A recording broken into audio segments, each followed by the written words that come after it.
government's official position is not to speculate on this subject. We can choose to let our minds explore other possibilities, to use our imaginations. For if we consider that astroscientists agree on one point, that the possibility of life elsewhere is not only quite probable, some feel it is there without a doubt. Let us suppose then that these objects are real space vehicles, extraterrestrial in origin, and not an illusion of the mind.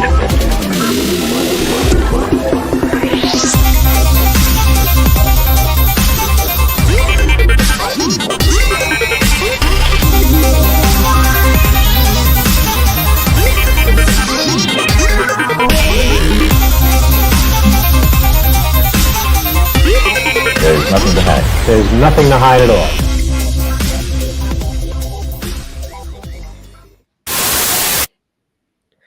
Hey guys, welcome to Somewhere in the Live Stream. I'm your host, Ryan Sprague, and yeah, we're gonna have a fun one tonight. How's everyone doing? I saw Grant is here, all the way from Australia. Jeffrey's here, Kurt, Robert, biologist, Doug Sprague is here. Welcome, guys. All the regulars. Good to see you guys. Thank you so much for being here tonight as we break down all the latest space and UFO related news with you guys tonight. Oh man, we have a lot to cover. Lot to cover. You know, every week Suzanne and I come together after these things on like a Monday or Tuesday and we're like, oh man, nothing really going on. What the heck are we going to talk about? And then by Sunday, we have plenty to talk about. And we definitely do tonight. Some really exciting space stories for you guys, which is going to be cool. And then a couple other things we're going to be discussing in the UFO world as well. But before we do any of that, guys, please take just a moment to hit that like button here on the video and subscribe if you're not here on YouTube as well. We would certainly appreciate that. There's a few ways you can help out the show tonight. You see a PayPal QR code on your screen right now. If you're watching this, you could go ahead and scan that. We'll have a Buy Me a Coffee QR code later on as well.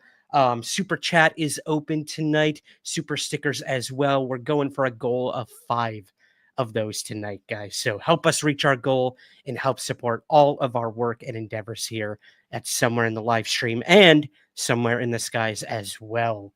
If you can't help monetarily, that's fine. If you could, again, just hit that like button, subscribe, or what I'm about to ask you as well when it comes to the podcast. Now, with the Somewhere in the Skies podcast, I want to take just a moment before we get to the news, guys, to read a couple of our most recent Apple Podcast reviews. And I'm going to start doing this. I'm going to start shouting you guys out on the shows when you put in your Apple Podcast reviews. So here we go. I'm so excited. I always forget to breathe. Our first one here comes from Mercantile on Apple. I've been listening for a while. Great podcast, great guests. Ryan is very passionate about this subject. 5 stars. Thank you. I try to be as passionate as I can because I love what I do, baby. Our next one comes from CyberKelt 3000. I love that name. Ryan delivers the latest and greatest news and updates on the phenomenon, informative and entertaining. Be sure to hit that subscribe button. So thank you, CyberKelt 3000. Next up, we have Biavian, a fun journey through the past and present of the unknown, hosted by someone whose enthusiasm for this topic is contagious. Awesome. Thank you, guys. Thank you so much for those reviews. Very, very kind of you. And yeah, if you can, please head on over to Apple Podcasts and leave a rating and review, guys. It really, truly helps us to grow, to find new listeners, all of that good stuff. You can rate the show on Spotify as well. You have that option over there. I don't think you can leave reviews, but you can definitely rate the show. Just go to your Spotify feed for Somewhere in the Skies. Click those 3 little dots at the top there, and there should be an option to rate the show there. And that's it for asking for ratings and reviews and all that other stuff. The last thing I have to share with you guys is over on our Patreon feed, we just completely overhauled our entire tiers over there. So new rewards, new benefits. Yeah, that was exciting. I'm trying to do a lot more over there on Patreon for all of you who support me over there monthly.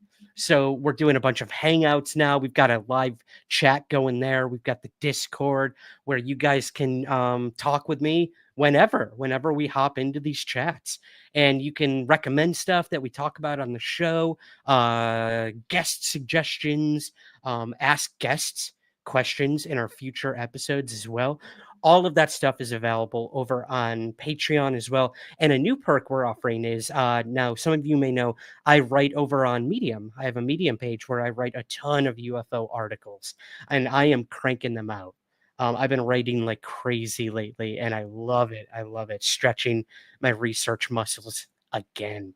But Medium is paywalled. So the option for you is if you head on over to Patreon, you get all of my Medium articles for free. So head on over to patreon.com/somewhereskies, and you can read all of my latest articles that I'm dropping over there as well. We've got some really cool ones coming up. I'm covering the Kwajalein UFO crash that happened on the border of the U.S. and Mexico.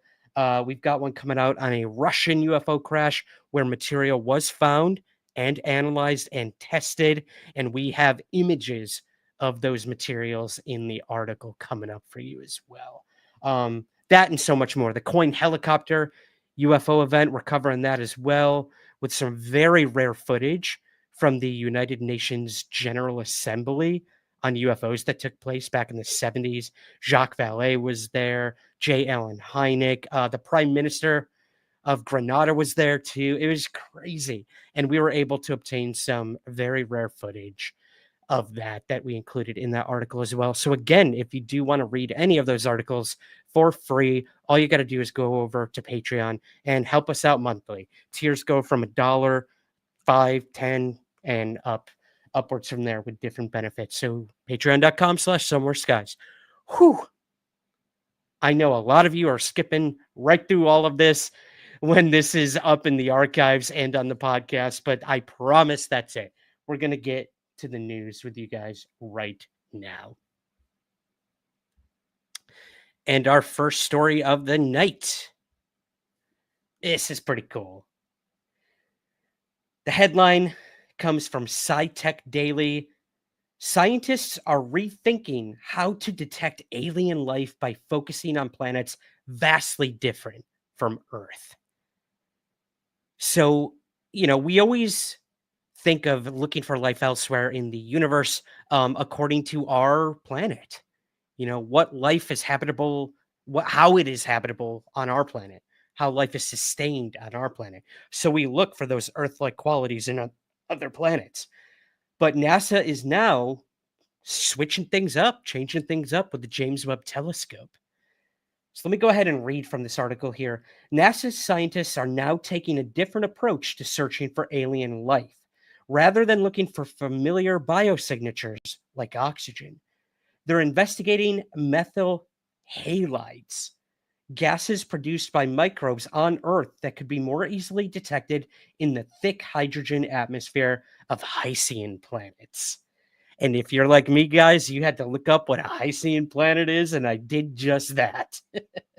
I'll get to that in just a minute. Hycean planets are basically, planets that can have things that are, that would necessarily allow life to thrive elsewhere, unlike on Earth. So, for instance, oxygen is a big thing we have on our planet. We need it to live, to breathe. But other planets don't, and not everything needs to live off of oxygen. So there you go. So the James Webb Telescope could spot these gases in just hours, they say, making the search for ET life more efficient than ever. And in a recent astrophysical journal, researchers from the University of California, Riverside highlight a group of gases that could serve as potential biosignatures. These gases, known as methyl halides, might be detectable in the atmosphere of exoplanets, planets beyond our solar system, using the James Webb Telescope. They will search for Hycean planets, a type of exoplanet characterized by a hydrogen-rich atmosphere and a water ocean-covered surface. So, a good example of a watery planet is this new one that we've detected called K2-18b, an exoplanet. And they are looking very closely at this planet for this new sort of biosignature and life. And we've got a pretty cool video here that kind of goes more in depth about K2-18b and what they're looking there for in order to see if there's any sort of alien life there. So I'm going to go ahead and play this for you guys. And yeah, we'll keep going with some more space news. James Webb Space Telescope has uncovered yet another mystery, this time on the distant exoplanet K2-18b. Located 120 light-years away in the constellation Leo, this sub-Neptune world has captured the attention of scientists with new atmospheric data that could strengthen the case for extraterrestrial life. One of the most intriguing findings, the lower-than-expected levels of ammonia in K2-18b's atmosphere. Based on current models, ammonia should be present in high amounts, but its absence raises big questions. Could ultraviolet radiation from the planet's red dwarf star be breaking it down? Or is ammonia dissolving into a hidden ocean beneath the planet's dense, hydrogen-rich atmosphere? If such an ocean exists, it could be unlike anything we've seen, perhaps supporting alien biochemistry. Another possibility, life itself. I'm sorry, guys, I have to interrupt. Doesn't that sound like David Attenborough? I don't think it is, but I'm loving it. On Earth, some microbes consume ammonia as part of their metabolic processes. While it's too early to make that claim about K2-18b, the missing ammonia is an interesting clue in the search for biosignatures. But that's not all. JWST detected large amounts of methane and carbon dioxide in the atmosphere, another potential indicator of biological activity. On Earth, methane is often linked to life. Microorganisms called methanogens produce it in extreme environments like deep-sea hydrothermal vents and frozen permafrost. Could similar organisms exist on K2-18b? If so, they'd be unlike anything found on Earth.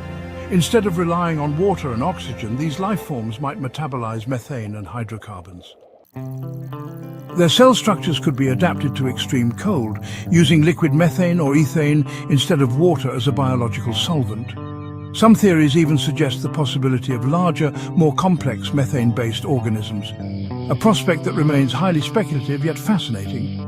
Despite these compelling discoveries, scientists remain cautious. More observations are needed to confirm these atmospheric signatures, including further spectral analysis from JWST's MIRI instrument in 2025. Researchers will look for additional evidence of biosignatures such as dimethyl sulfide, a compound linked to biological activity on Earth. K218b challenges our understanding of habitability. With its thick, hydrogen-rich atmosphere, potential subsurface ocean, and strange atmospheric chemistry, it offers a glimpse into the possibility of life far beyond our solar system. So cool. How awesome is that? What you drinking this week, son? Doug Sprague says. Of course I'm drinking something, my man. I've got Old Jock Scotch Ale tonight, straight from Scotland. So cheers. Cheers to you guys. I've already poured it. It's in the glass. Look at that. Look at how ambery and caramely that looks. Let's give it a try. Oh, that is good. That's what I think an exoplanet tastes like. What do you guys think of this? Waterworld, someone said in the chat. I love it. So cool. The fact that the James Webb Telescope can now look at exoplanets and look for almost you looking for oxygen is hard because it's it's invisible as a gas, as a compound and all that. Is it a compound? Me don't science very good. Me also math no good. All that being said, like there are certain gases and things that might not, thrive on our planet that they can look for as a biosignature on these exoplanets. And it could be a hell of a lot easier than looking for what is on our planet and helps sustain life here. They can look for other things on other planets. Is the simplest way to put it. And they can do it within hours. That is just mind-boggling to me. We're going to find it, guys. Any day now. Any day now. I thought that was a pretty cool story to start with. So yeah. What are you guys drinking? What's everyone drinking tonight? Let me know in the chat. I'm drinking instant coffee, Pat says. Nothing wrong with that, man. Nothing wrong with that at all. That's big in the UK, I've noticed. The whole instant coffee thing. When I first moved here, it's all I could find in the grocery stores, and I was freaking out. I'm like, where's like coffee? Where do I get actual coffee, not instant coffee? And it took me months to actually find it. And then I couldn't find an actual coffee maker anywhere in the UK, so I had to like special order one. Everything's espresso here, espresso machines, cappuccinos, lattes, flat whites, Americanos. But I like me just a big mug of coffee every morning, like the American I am, a cup of Joe, as it were. So, yeah, I just got a new coffee machine the other day. Wow, tangent. Somewhere in the tangent tonight. Twinnings tea all work, Lope. Classy. Doug Sprague's drinking H2O. Is that a new type of beer? Doug Sprague, H2O? It's gotta be. It's gotta be. I'm guessing Labatt makes it, maybe Molson, possibly Budweiser. Budweiser H2O, that sounds right.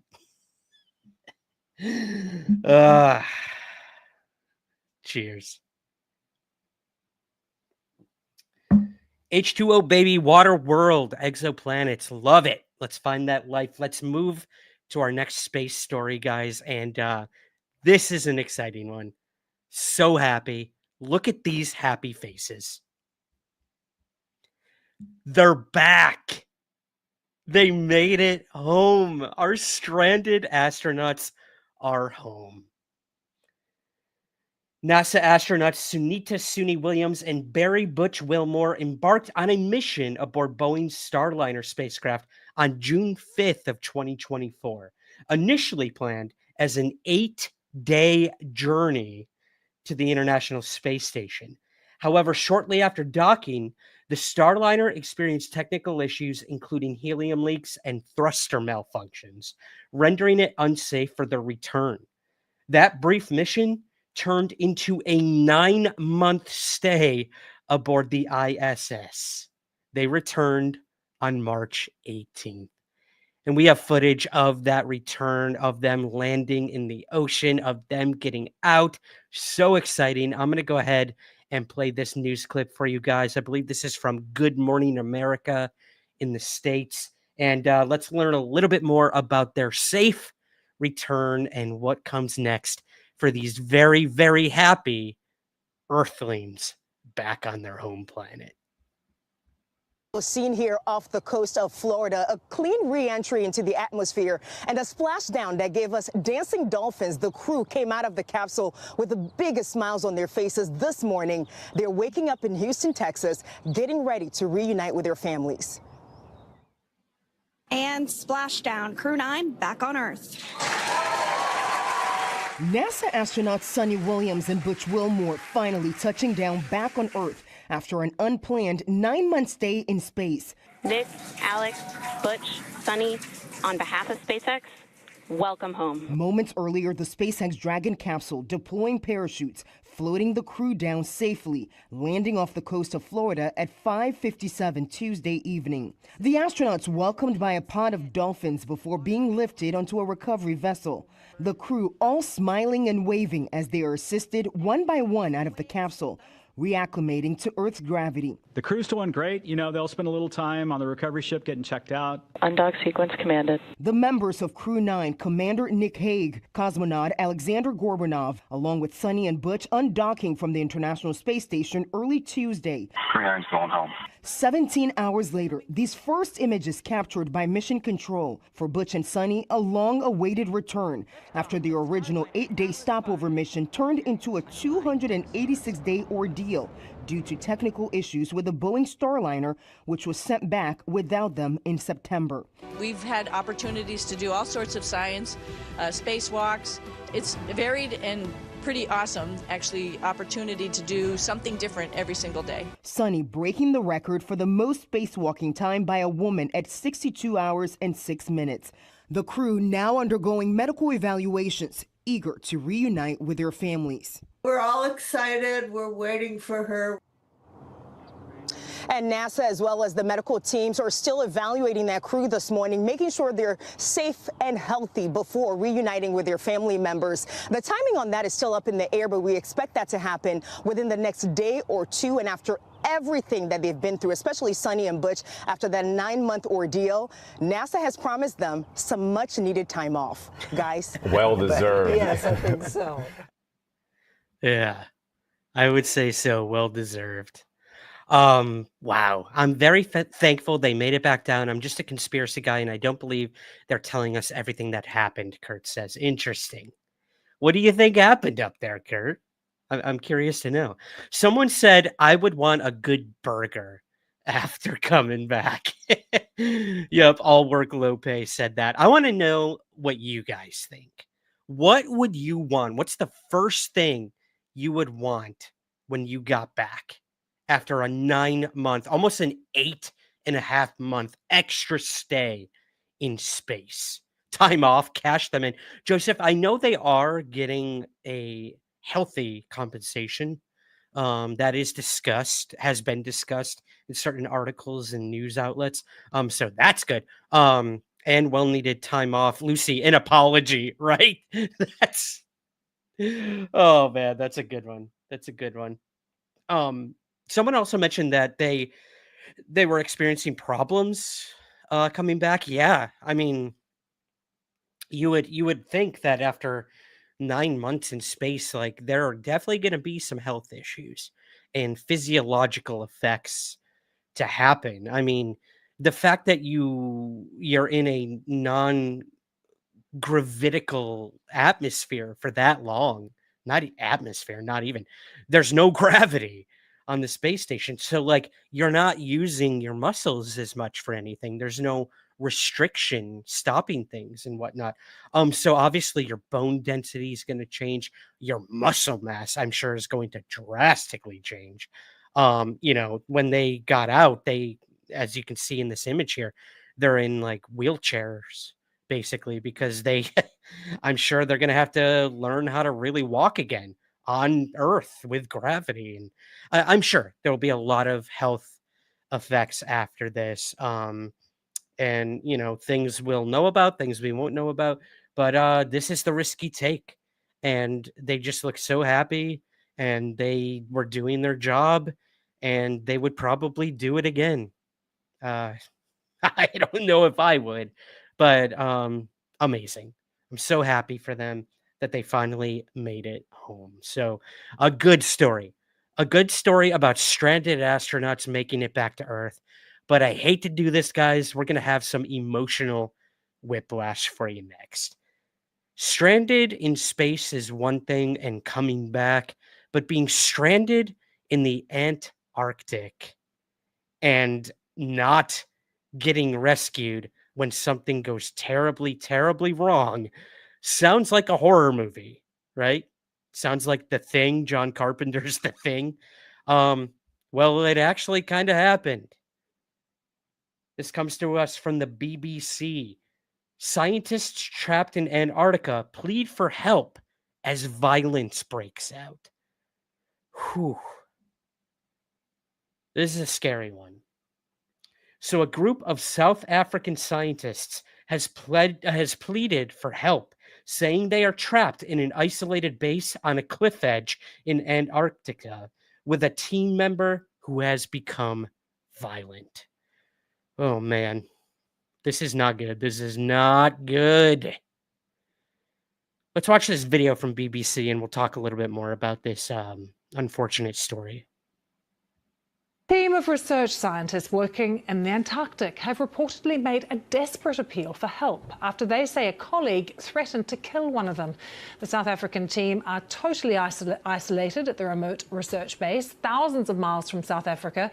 Winter is fast approaching, and that means it will be months before the team can be changed. Here's our climate correspondent, Justin Rollett. The Sinai base is one of the most remote places on Earth.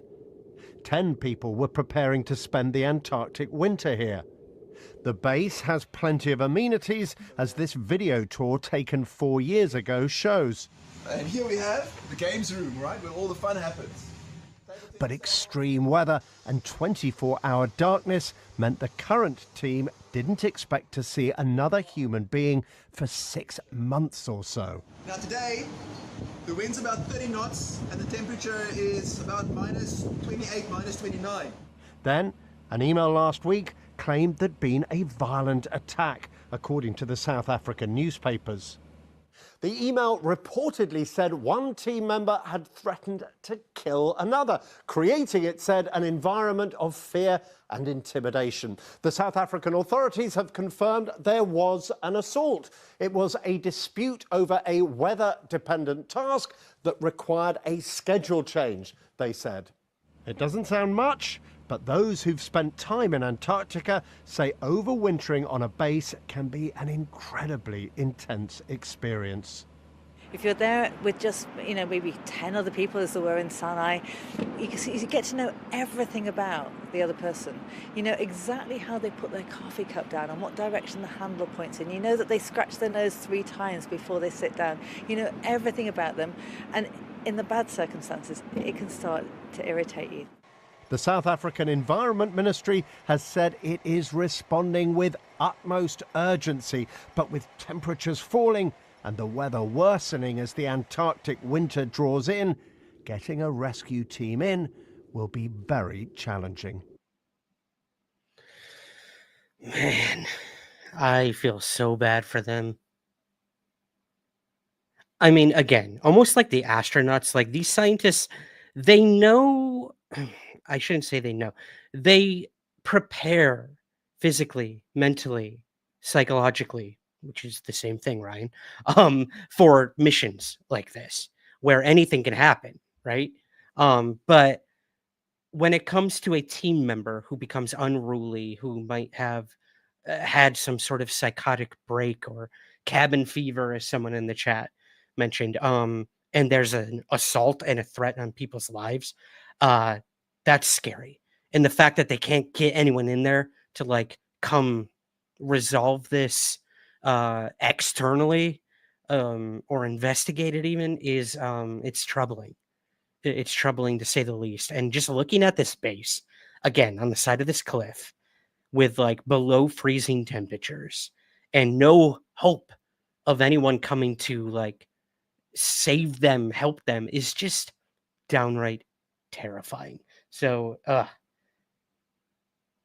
hate this. I hate hearing this. The assailant reportedly issued death threats and engaged in sexual harassment, fostering an environment of fear and intimidation among colleagues. Given the station's remote location and the onset of harsh Antarctic winter, immediate evacuation is unfeasible. Like they mentioned, the alleged perpetrator has expressed remorse, issued a formal apology, and is cooperating with ongoing investigations. So that's good. That's an update right there. But authorities continue to monitor the team's well-being, emphasizing a zero tolerance policy for misconduct in such extreme environments. So hopefully we have a happy ending to this. I believe in another article I read that the sexual harassment / assault was investigated and internally with the team and the person who first brought that forward, and they did resolve that issue and came to find that the claim was not actually what it turned out to be. So that's good too. That's good too. Let's hope that this is all taken care of and resolved, and let's hope that these guys can get out of there as soon as possible and get some new people in there. We don't need a sequel to The Thing. We got a horrible sequel to The Thing. Some of you probably saw it in the early 2000s. We don't want a third one. Please, please, please, please. All work, low pay. They should have had like a brig in place like that for scenarios like this. Yeah. Yeah, agreed. Joseph says a lot of crazy experiments going on out there. So many different countries have their own scientific like places like this out there doing really interesting stuff that probably none of us will ever know about. You know, Russia's got a base out there, the US, Canada, China, everyone. It's free game. It's free game up there in that circle. So I don't know. I don't know. But keep it classy and stay safe, South Africans, please. I would be too busy being cold, Lord Boss says. Same, man. Keep me in front of the fireplace. I love that. Wishing the best for them, Kurt says. Agreed. Agreed. Let me go back up into the chat just for a minute here, guys. Check what you guys are saying. Don't end up like Wilford Brimley. I know, man. That was so disturbing. And oh man, The Thing is one of my favorite movies. We did an official review of The Thing, John Carpenter's The Thing, here on the channel. So you guys, if you go back into our videos playlist and search for The Thing, you'll see a review that Andrew Sanford, Nick Westermeyer, and myself did on that. Oh man, we just praised the heck out of that movie, but we don't want it to happen in real life. Or do we? Crazy story. But let's move on, guys. Let's get to one more story. Then we're going to take a quick commercial break. I do want to let you know that the super chat and super stickers are open, guys. We're going for a goal of 5 of those tonight. I don't think I did an official goal on YouTube, but yeah, let's go for 5. That would mean the world to us. And yeah, we'll also check the PayPal and buy me a coffees. Those will go towards our goal as well. So if you want to help out the show, that's a great way to do it. Those will be open all night. If you can't help us monetarily, just hit that like button right now on the video, share it across your social media, tag us Somewhere in the Skies on Twitter and Somewhere Skies Pod on Instagram, and share the show. Mean the world to us. Absolutely would. Let's get to another fun story. We're finally getting into UFOs. I promise. This is cool. The headline of this comes from Fox 56 in Carbondale in the U.S. in Pennsylvania. Filmmakers showcase local history in a new documentary on Carbondale UFO sighting. So if you're watching this on YouTube, we've got some images here, a couple headlines, and then you see that investigator on the right there. That is Heather Taddy, who's been on the show several times in the past. I had the pleasure of working with Heather on a television show, Mysteries Decoded. So you guys can watch a watch along we did of Mysteries Decoded this past week right here on the channel. We did a watch along of my Phoenix Lights episode, but Heather did a really interesting episode on underground alien bases.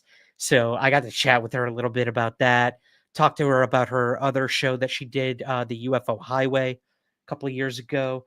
She's a great friend, great colleague. And she recently was filming a documentary in Carbondale about this case that happened back in 1974. So I'm going to read a little bit about this, and then we're going to watch a local news segment on the documentary being made.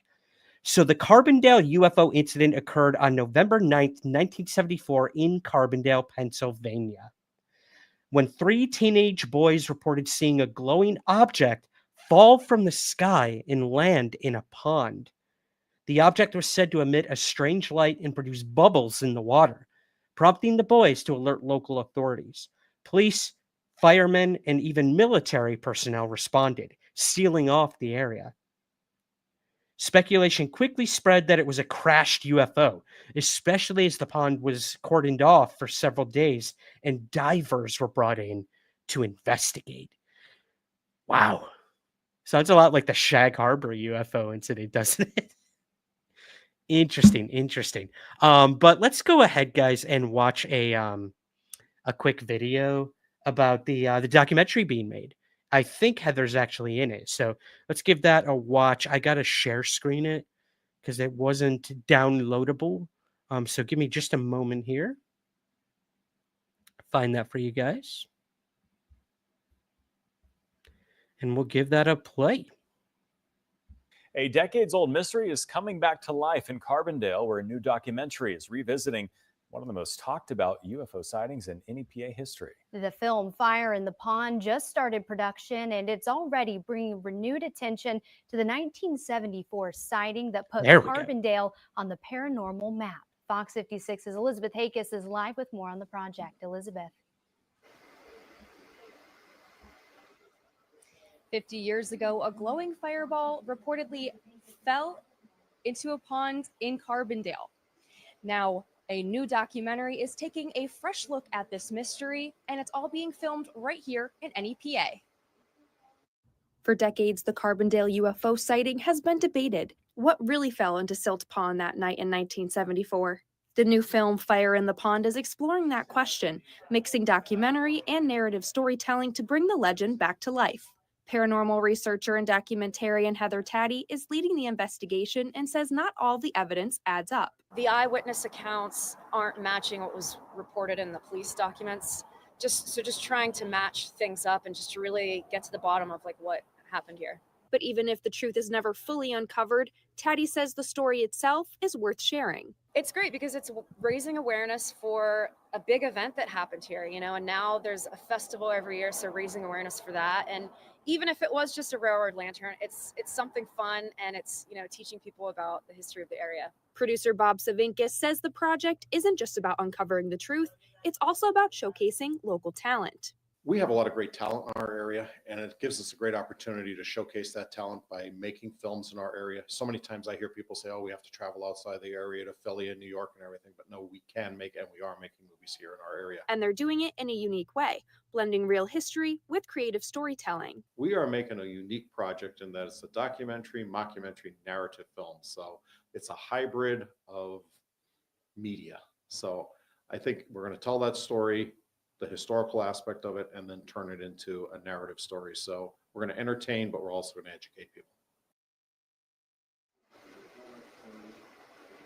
Whether you believe in UFOs or not, Fire in the Pond is expected to premiere in November, just in time for the Carbondale Festival. Live from the control room, I'm Elizabeth Hakis with Fox 56 News, first at 10.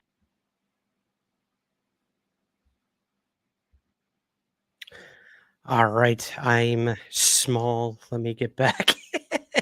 There we go. Awesome. So I can't wait. I hope that all of us can see this documentary. I'm super excited about it. I think it's going to be pretty cool. A little bit more about the case, guys.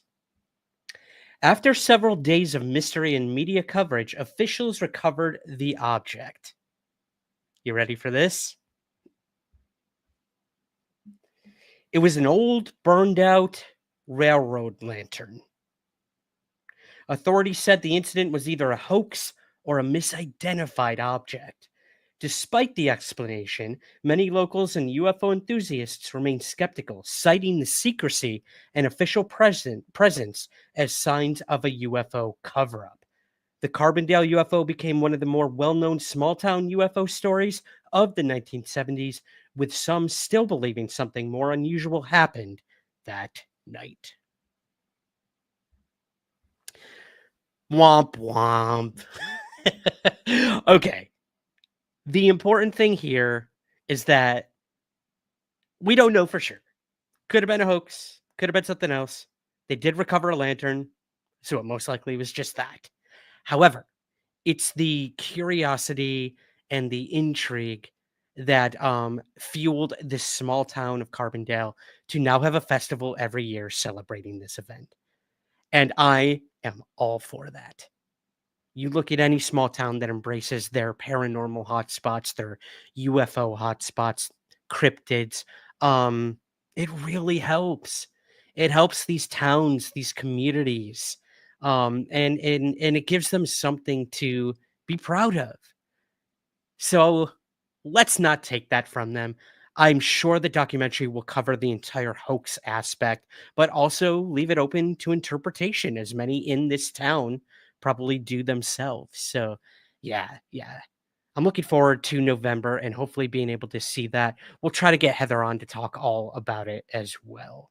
Kecksburg is an interesting case. All Work Low Pay says absolutely. Yeah, that's another good one out of Pennsylvania for sure. I've been meaning to do a full episode on Kecksburg. I started writing it. I got to get back to it. Kurt says, sorry, I missed that. It's coming out in November. If it's on my birthday, I'll start getting spooked. Nice. That's a good birthday present. Thank you, Suzanne. Also, guys, shout out to Suzanne. She's going to be coming in a little bit later to talk about the JFK file release that just happened and an update on the David Grush lawsuit and his new appointment as a staff member of a congressman. Can't believe it. 2025, baby. Things are getting crazy. Okay. Is that it for this one? Oh, no, we have one more story. I got one more story for you guys before we take a little break. Somewhere in the courtroom, Gareth says. I love it. Also, thank you so much, James Craig, for the $10 super chat. Loving the new microphone, Ryan. Thank you. I couldn't have done it without you guys. So thank you. Thank you so much, James Craig. Truly do appreciate that. I keep hitting my desk too. Sorry if you guys can hear that. So our next story is interesting. Now, love them or hate them, Enigma is a app where you can upload your UFO videos, and they compile all of these. They analyze them. They try to explain them, and it's basically like a repository for UFO videos.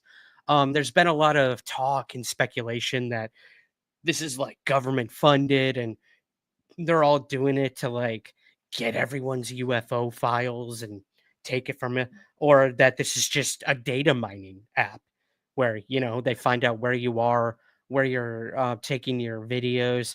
You have to input like information when you submit these to the app, and they're getting your data and all this. I don't know. I know nothing about Enigma or how they work or anything behind the scenes.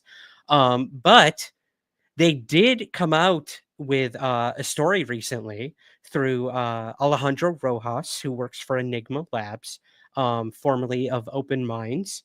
I'm pretty good friends with Alejandro. We don't talk every day or anything, but we've talked in the past. I don't know anything about his work with Enigma, so again, I can't pretend to have any insight into that or what's going on over there. He hasn't shared anything about it.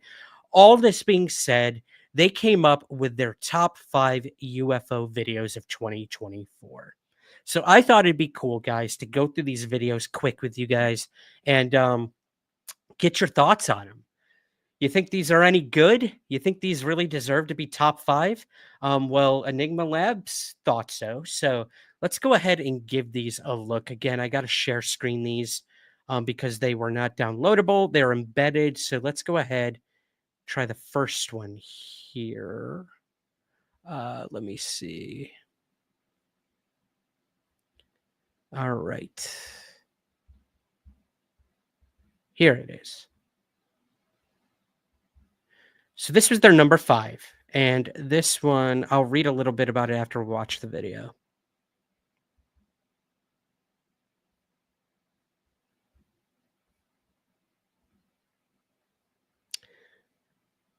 All right.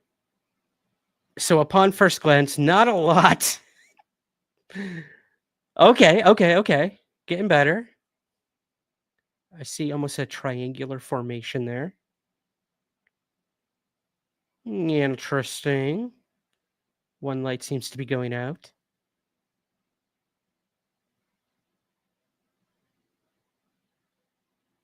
Very shaky camera. Okay, zooming back, give us some reference of distance and size. That's good.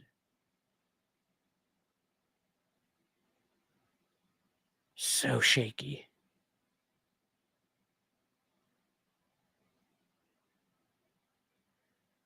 Yep, can still faintly see that triangular structure almost.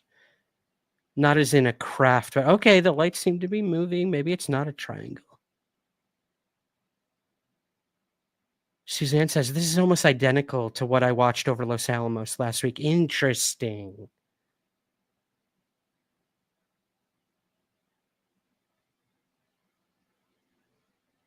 Okay. All right, I think we get the picture. Let's read a little bit about this one here. This happened September 10th, 2024 in Danville, Illinois. The witness said, me and my wife were sitting on a porch and my wife saw a bright light in the sky. I then looked over and saw it too. It looked like a bright star. Then it multiplied into 2, then 4. I asked for a phone and started to record it. Then they started to disappear. Then they came back. I recorded again. When I did a close-up, they looked like orbs. It was a clear sky. Okay. That was our number 5, guys. I'll read the description before we watch the videos for the next one. Sound good? See what happens if I close this out. Boop. Hello. Okay. Let's go to number 4. Where is it?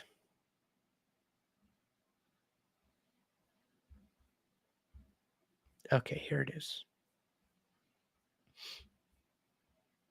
Bear with me, guys. It's so hard to do this when it's not like preloaded and all that good stuff. All right. Number 5. This happened in Bolton, England, in the UK on November 14th, 2024. And the witnesses said there were 3 black objects slowly moving. The last one seemed to be triangular with a dim light in the middle. Could not capture that on my phone camera, unfortunately. And then it suddenly disappeared. Okay, let's watch the video.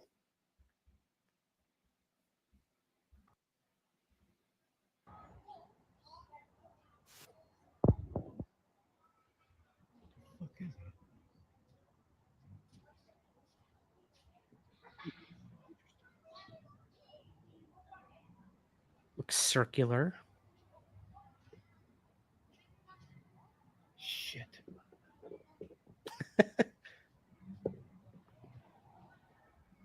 Where'd it go? It's still there. Oh, it looks like it's replaying. Okay. Yeah. Interesting. Okay. Not terrible. Not terrible by any stretch. Not good. Not terrible. It's not that impressive. I'm impressed when a UFO exhibits unpredictable zigzagging behavior. Juan Manuel says, yeah, you and me both, buddy. You and me both. I hope this isn't fake. This is an awesome capture. You like this one, Kurt. Nice. All right, let's move to 5-4. We're on number 3. Let's move to number 3. Get this one loaded up for you. Ooh, looks like it's a daytime one. Exciting.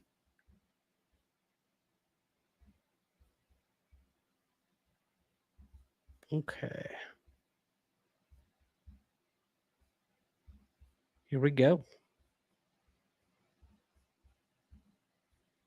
No sound on this one. Ooh. We got a metal orb, it looks like. Zoom in, zoom in.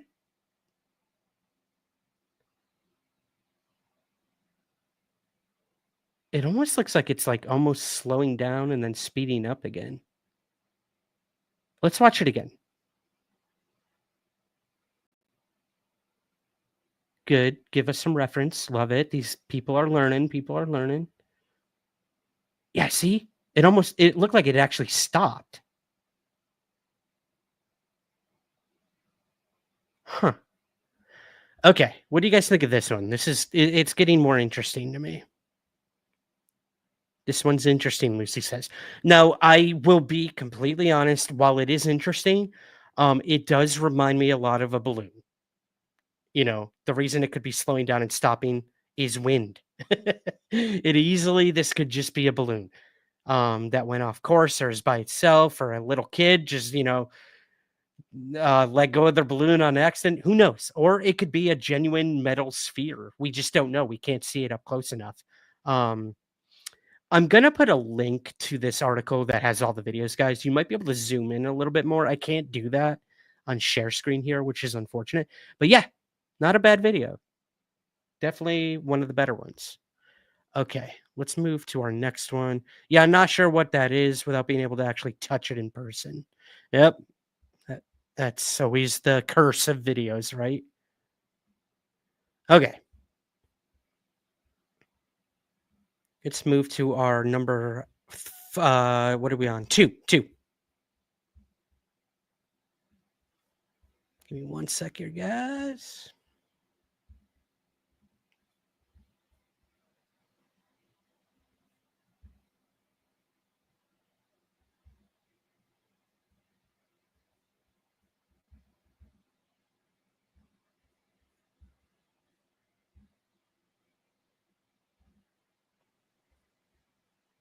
Ooh. Freaky. Oh, whoa. How's that for erratic movement? Yeah, it almost looks like it's doing a tornado-like movement, like swirling downward. Stopping on a dime. Let's watch it again. Okay. Going back, forth, back, forth. Huh.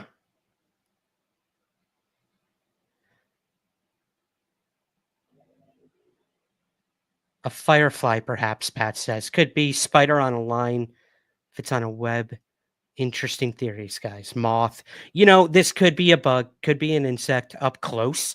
It might look like it's a faraway object, according to, we're seeing it in 2D here. It could be any of these various things. The movement is interesting. It's a spider hanging, Stink says. That is the explanation for a lot of videos like this that I have seen. I can definitely attest to that. I forgot to give the descriptions of these guys. I'm sorry. Like where they were taken and all that good stuff. So this one was in Hoquiam, Washington. Hope I'm saying that right. Hoquiam. It was observed light moving across cloudy sky erratically, not resolved with binoculars. Path appeared to be over the harbor near the mouth of the harbor to the Pacific Ocean. So the witness is saying this was over the harbor. This wasn't like a spider dangling in front of the camera and whatnot. Now, we do just have to take their word for it. But interesting. There's their This is the witness's description of it. When did this happen? This happened in February of 2024. Okay. All right. And number 1. Looks like we have another daytime one. Let me just pull it up really quick for you guys. And I'll read this before we watch the video. This happened August 24th of 2024. Sitting in the backyard with wife and daughter, and my daughter spotted the UAP just east of our location. I told her to get out her phone and video it, in which she did. So let's go ahead and give it a watch.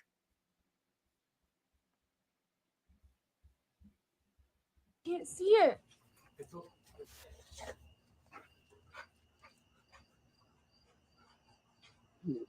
Ooh. Dad, it's a UFO. Right by that cloud now. Do you see how it's flying? Yeah. Dad, oh my God, I can't believe we're in real time watching a UFO.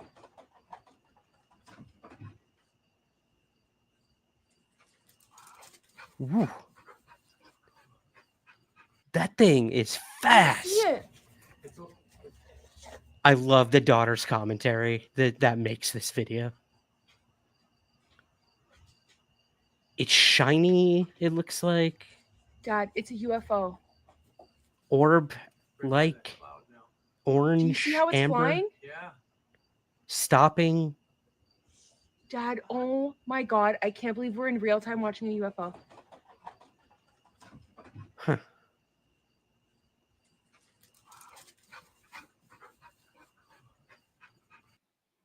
Okay. I can't see it.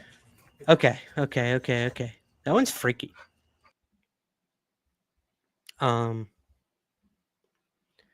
Swamp gas. That ain't a spider, hides in long grass says. Stink says it could be a bird. It could be a bird. That's fair. Phased in and out, Pat said. Yeah.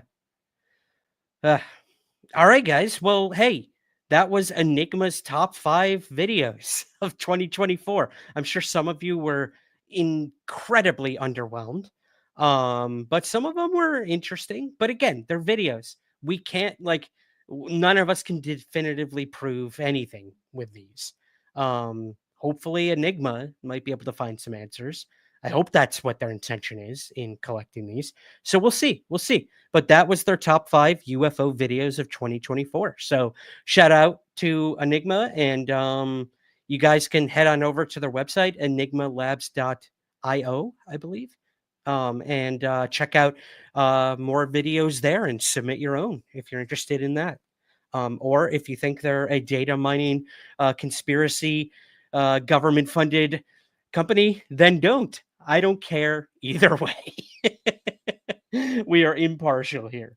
Awesome, guys. All right, we're going to take a very quick break, and then we're going to get to a couple more stories for you here and bring in our wonderful moderator, Suzanne, who will be joining us to talk about the latest release of the JFK Files and updates on David Grush. He's back in the news, both with his appointment by a congressman with UAP-related subjects, and also some updates on his lawsuit with the Loudoun County Sheriff's Office. So we will get to those in just a few moments. Stick around. We're just getting things started here, guys, and I will see you in just a sec. Greetings, everyone. Ryan Sprague here, host of Somewhere in the Skies. For over 7 years and more than 400 episodes, the Somewhere in the Skies podcast has always been free to listen to, but it's not free to create. So we offer several ways to help support our efforts and get rewards in return. If you listen to the podcast on Apple, you can click the subscribe button at the top of your Somewhere in the Skies feed to become a premium Apple subscriber. Or you can join our Patreon campaign with several tiers available. Both of these options give you the same benefits and rewards: ad-free episodes, early access to the main show, and bonus episodes and content.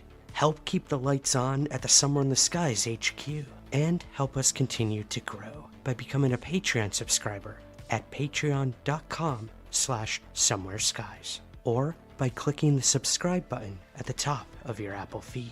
Thank you for your continued support, and keep looking up.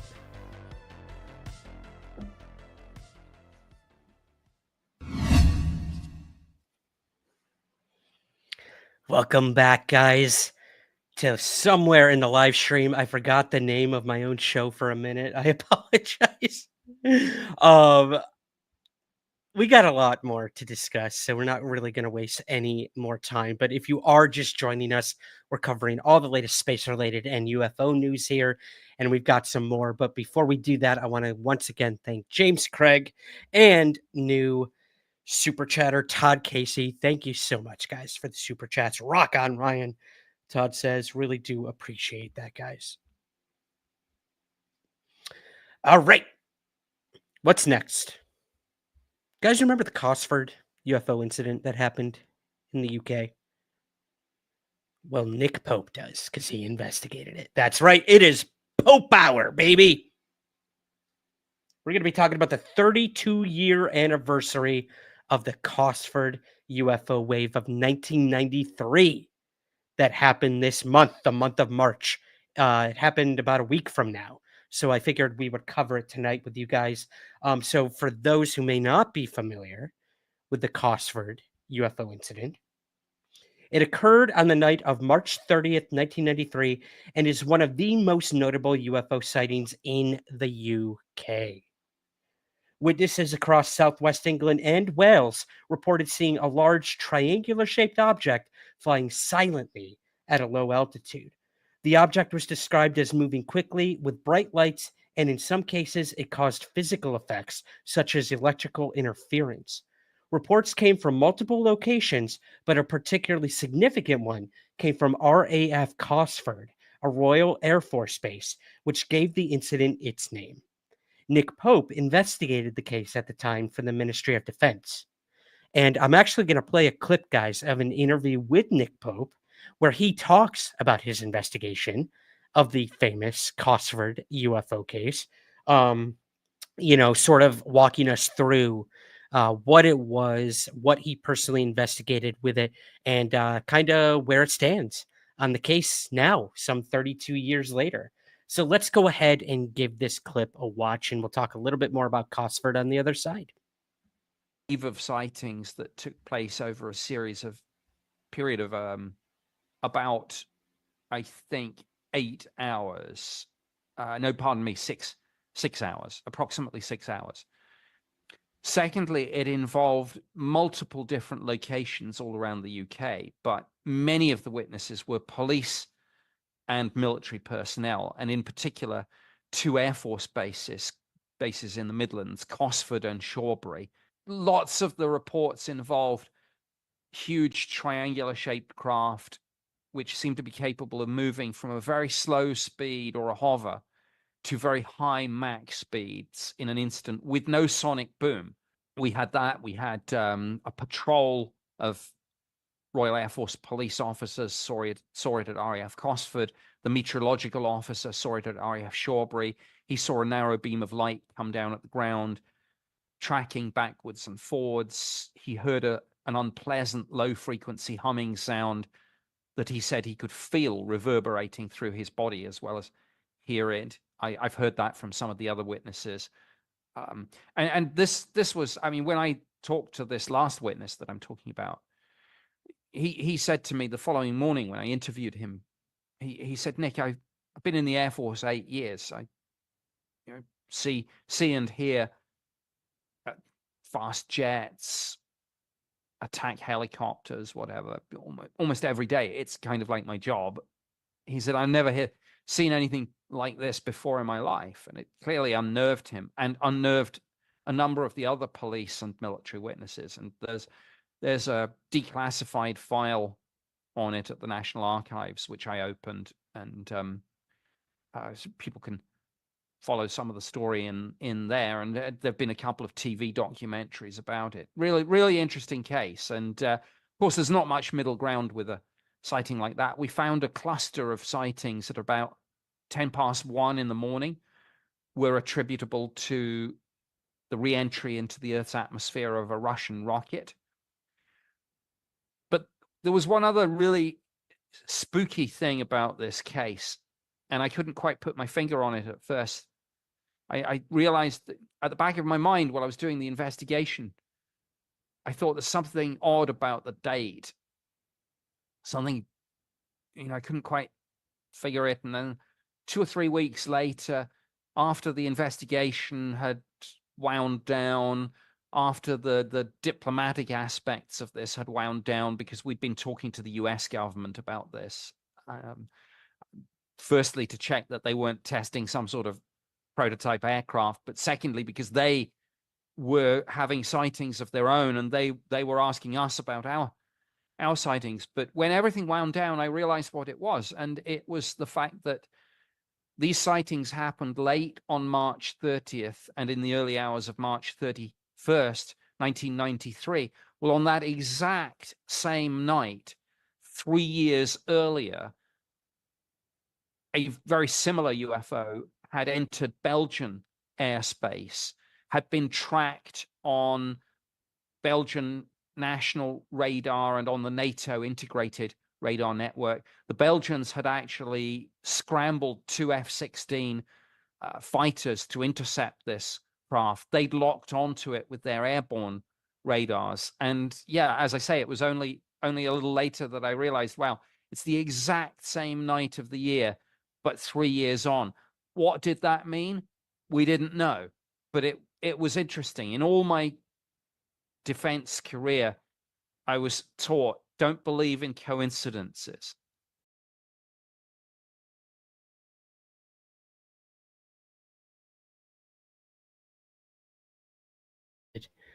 Don't believe in coincidences, Nick Pope says. Interesting.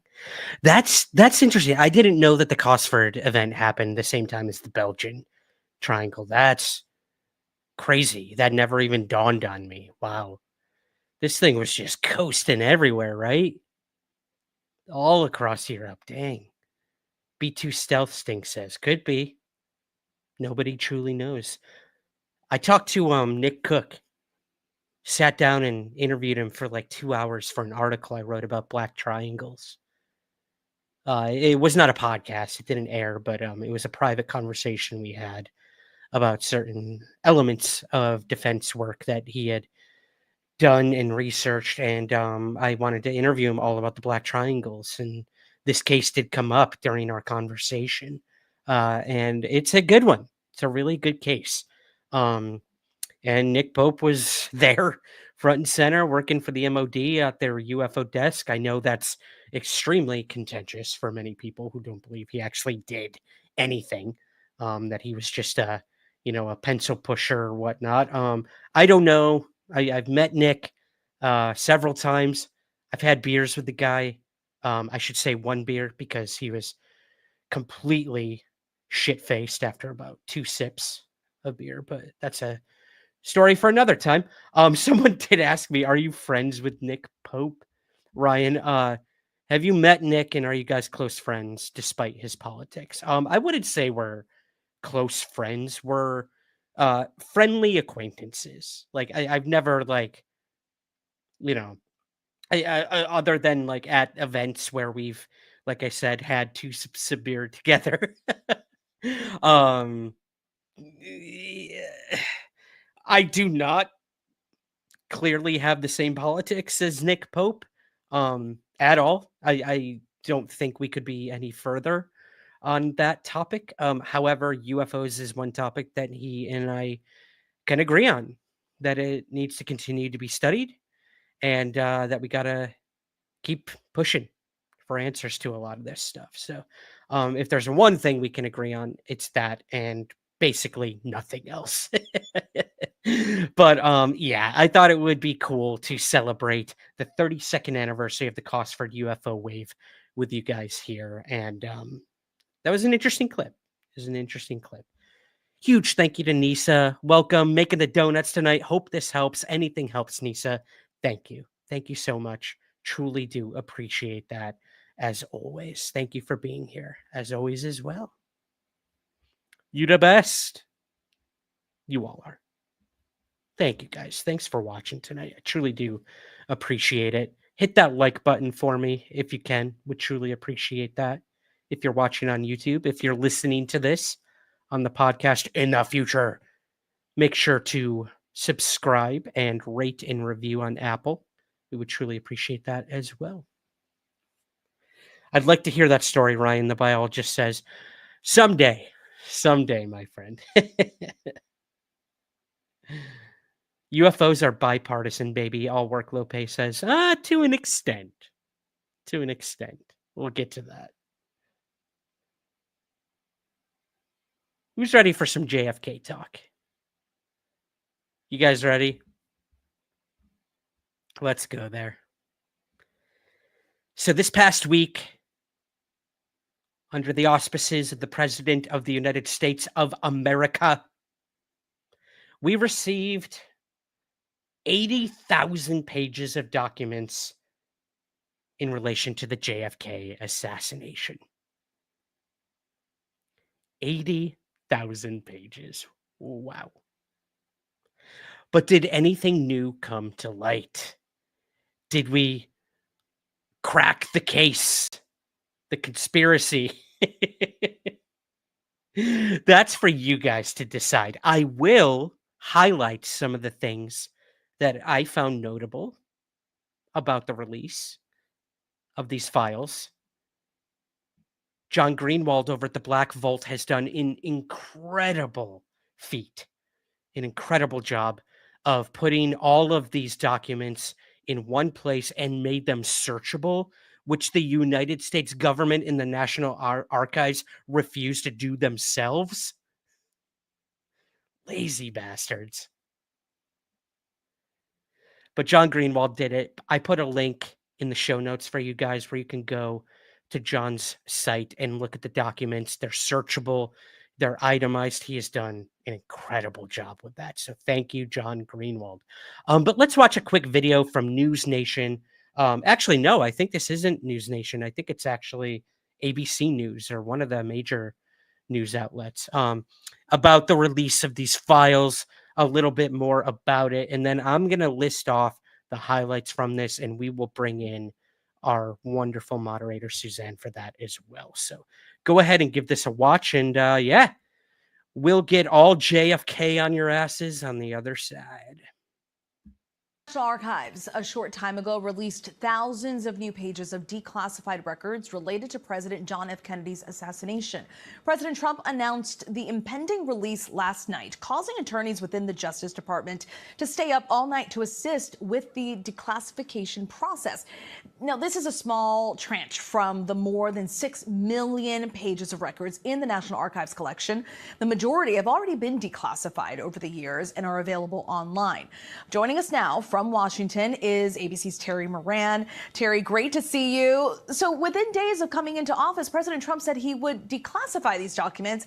Are we expecting to learn anything that would question what was already established by the Warren Commission report? Stephanie, the short answer is no. The Warren Commission concluded that Lee Oswald was the lone gunman and killed President Kennedy in a fit of anger and rage and his own darkness. And that has, for all the speculation and all the tantalizing clues in that amazing movie by Oliver Stone, JFK, suggesting wider conspiracies, all these documents really haven't. These were documents that had been withheld, 80,000 of them. Our team is still going through them, so we could find a bombshell.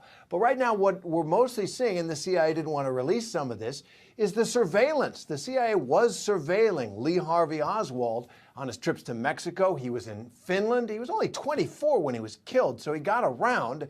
He had defected to Russia. There were a lot of reasons that the FBI and the CIA were following him, and the CIA never told the FBI or the Secret Service about him, and that was a problem, then tried to cover that up for years. So there's malfeasance in government, but is there another shooter? Is there a puppeteer who was manipulating Lee Oswald? At this point, there's no additional evidence of that at all. It looks like he was a very familiar American figure, a young, broken, lonely man whose life was coming apart, who had dreams of glory and a gun. Oof. That is a powerful, blunt way to end that clip. All right. Was he the lone gunman, guys? What do you think? Warren Commission thought so. These files seem to lead to that, but there were now a lot of people are saying nothing new came out of this release of files. And while that may be true to an extent, it's all up to perception of your knowledge of the JFK assassination, of your thoughts, theories about it, and what was actually brought forward in these documents. So what were the highlights about it? Let's bring Suzanne in because I want to get her thoughts on this as we go through what I personally thought were some of the highlights. And I'd like to get her thoughts as well on this. So yeah, let's bring her in. Behave in the chat, guys. She'll be back in a little bit, but I'm going to steal her from you for a little bit as we cover this story and the David Grush one. All right, here we go. Hi. Hello. How are you? I'm good. How are you? I'm hanging in there. Good. Yeah. Good. Doing There we good. go. I'm trying to get our screen There right. they There you are. go. Are you home now? You've been traveling. You've been all over the place. Oh my gosh, you've been everywhere, but we are finally at the Santa Fe house, and Okay. I'm down for a while. Good. Time to relax. You're gonna relax while I head out I back to know. Canada next know. week. So That's a man, good time for a little warning to the group that we're probably going to have some disruptions in the live streams on Sunday, but we'll try to keep it to a minimum. we'll see. We'll see what happens. Like I said, guys, we try to do it every week, but when I'm traveling, when you're traveling, it does get a little difficult to sync our times and make these things happen. But we will keep you guys posted throughout the week on social media and on YouTube and in the Discord and everything in between. But okay, so 80,000 pages released on this, Suzanne. And a lot of people, a lot of experts, historians, JFK assassination, quote unquote, experts and conspiracy theorists say this didn't, like, where's the smoking gun? Like, we didn't figure out who the other shooters were. Did the CIA kill him? Was it, the mafia? What's going on? And all of it sort of leads back to Oswald, as it always has. But there were some interesting tidbits that I found in all of this. But have you had a chance at all to look through, sift through any of this stuff? And before you answer that, what are your thoughts on the JFK assassination? Was this something like myself that you always thought about? It was always like UFO adjacent in a way. It was like one of those big secrets and conspiracies that has been kept alive throughout the decades because of the uncertainty about it. So, prong A of question, what are your thoughts on JFK and the assassination? And prong B, did anything surprise you with the 80,000 pages that I know you went through with a fine-tooth comb and are making an Excel spreadsheet on? I wish I could force myself to do that. I'm pleased to report this one time there is no spreadsheet yet. Okay. And I do think there were a couple of interesting things. Nothing that would support the position that there was another shooter or a bigger conspiracy. I think it is UFO adjacent because this topic, just like UFOs, seems to be awaiting a truth telling by government. Now, just like with the UFO topic, I don't think it's likely to happen.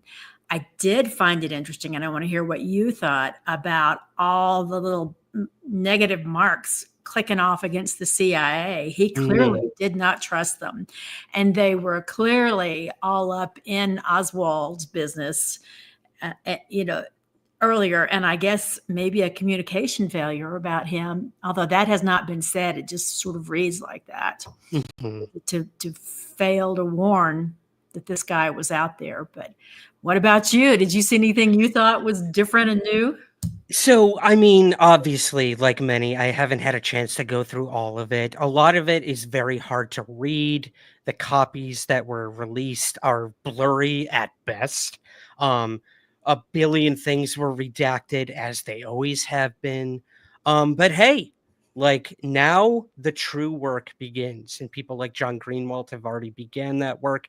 Every historian out there who's ever been interested in this conspiracy or this, just break point in time when a U.S. president was assassinated, and we'll start to go through it and really start to look for the read between the lines and find those gems. But there were a few sort of outliers and things that stood out to me. I made a slide for this right here. So let's go ahead and look at a few of these. The first one, like you mentioned, the CIA closely monitored Oswald. Now, this was before the assassination. So they were clearly keeping an eye on the guy that would eventually murder the president. Including phone tapping. And they're following him in Mexico City, in Cuba, in the Soviet Union at the time. Clearly, they had data that would have likely have been helpful. Maybe it was a period of time in American intelligence, sort of like pre 9/11, where we didn't have the kinks worked out in information sharing. But my goodness, he should have been on a big poster board somewhere as someone to keep an eye on, and not just by phone tapping, right? So, exactly. I mean, even right here. Okay, so here's what I have right in here. Prior to the assassination, they were monitoring him. It included tracking his movements and interactions, shedding light on the extent of the agency's awareness of Oswald's activities before the event. The New York Post reported on this. Oh, that was where I got the information from the New York Post on that one. The second detail here is details about Operation Mongoose. This is interesting. Let me read this out. Yeah. Yep. A covert CIA operation aimed at destabilizing Castro's regime in Cuba was unveiled. The files disclosed plans and discussions concerning assassination attempts on Castro, highlighting the lengths to which the U.S. government was willing to go during the Cold War. So that was pretty interesting. Now, we sort of knew about this, but the fact that there's like documentation and files on it was pretty intriguing to me. I also think in companionship to knowing now how much he really distrusted the CIA. He thought they were too powerful, that they could actually undermine presidential authority, particularly overseas. So, you know, interesting when you put those two together, it does look different than something we've known historically. Exactly. And that actually like dovetails right into the third thing here I highlighted, the CIA's internal concerns. I wrote here unredacted transcripts from James Angleton, the CIA's counterintelligence chief at the time, provided a glimpse into the agency's internal deliberations. These documents reveal concerns about potential leaks in the agency's efforts to manage information related to the assassination. Right. So playing like damage control and like being sure certain things didn't get out to the public, both about the CIA and their possible connections to the assassination itself. So sounds very UFO adjacent, doesn't it? Trying to cover up things when there's a big public sighting or something, and then here comes the garbage, you know. Especially, Suzanne, if you do put any stock into the alleged, you know, involvement of JFK with the UFO topic. Right. Now, I know a lot of it is speculation. None of it's ever been definitively proven, but, you know, there's that whole thing about like, you know, maybe he had a little something going on with Miss Marilyn Monroe, and he told her some secrets he knew about UFOs, Roswell. He actually wanted to disclose to the public what they knew about UFOs and the possible possession of craft that the United States have. And this could have been a reason he was assassinated. Huge sweeping claim, I know. And either one of those could stand on their own 2 feet as a possible motivator. Yeah. To deal with Marilyn, and I suspect other women, and you know, from history's recitation of who's orbiting in and out of the circle, but or the UFO thing. So yeah, where are the records on that? I know. We need that. And the rumors were that he told this stuff to Marilyn Monroe, and she was going to go public. And right, and then she tragically died too. So again, I know. Crazy stuff. No, we did get 400 social security numbers. That was new. Let's get to that one. The Cuban exile thing is pretty interesting, but obvious. My fourth highlight there. But the last one was during the release of these files, there was an exposure of personal information. Let me read this. An unintended consequence of the document release was the exposure of personal info, such as social security numbers of individuals mentioned in the files. So painful. This breach has raised privacy concerns and legal actions against the National Archives for failing to protect sensitive data. So yeah, there you go. That's the command said 0 redactions, so they got 0 redactions. You know. Yep, exactly. Following orders, right? Crazy stuff. And some of those people, okay, this is the not funny part. Some of those people are still alive, right? And now their data is compromised. So I'm sure they're scrambling. In fact, I think there was an executive order behind the release saying Social Security fix this new Social Security numbers for these people who just got doxxed. Yeah. I hope they get it sorted. Yeah. I don't know how they're going to do that, but way to go, guys. Way to go on that. What do you think? What do you think happened to JFK? Have you ever had like a solid theory, or are you up in the air like everyone else? I'm up in the air, but I'll tell you what did come out in this latest tranche of documents is Russia's conclusion about it. I don't know if you had a minute to read that. Russia's conclusion, no, in their own investigative world, was that it was an ultra-right American conspiracy that had taken him down. So yeah, I don't know what we do with that. He was pretty liberal. Yeah. I mean, he really wanted to shake things up while he was there. And that didn't seem to sit well with a lot of people. So yeah, who knows? We'll take what we can get. Maybe something will come of these 80,000 pages, many of which we should mention have been made public already. But there were some new stuff. So I will give them credit for that. But it did seem a little rushed, putting this thing out, obviously, with the personal data thing, and yeah.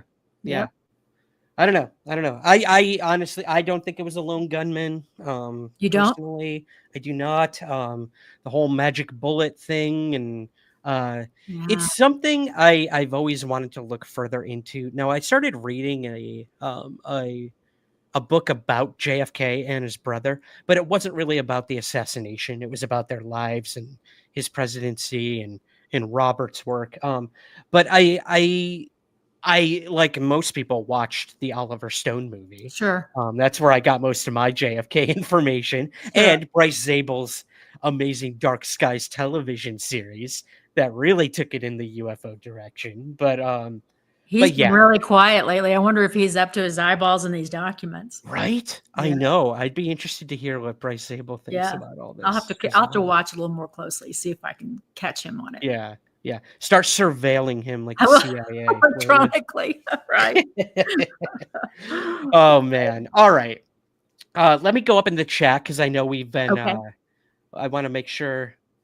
See what everyone's saying. Doug Sprague says 80,000 pages will take a while. Yeah, it's gonna take a minute. Yeah, gonna take a minute. We'll get right on that.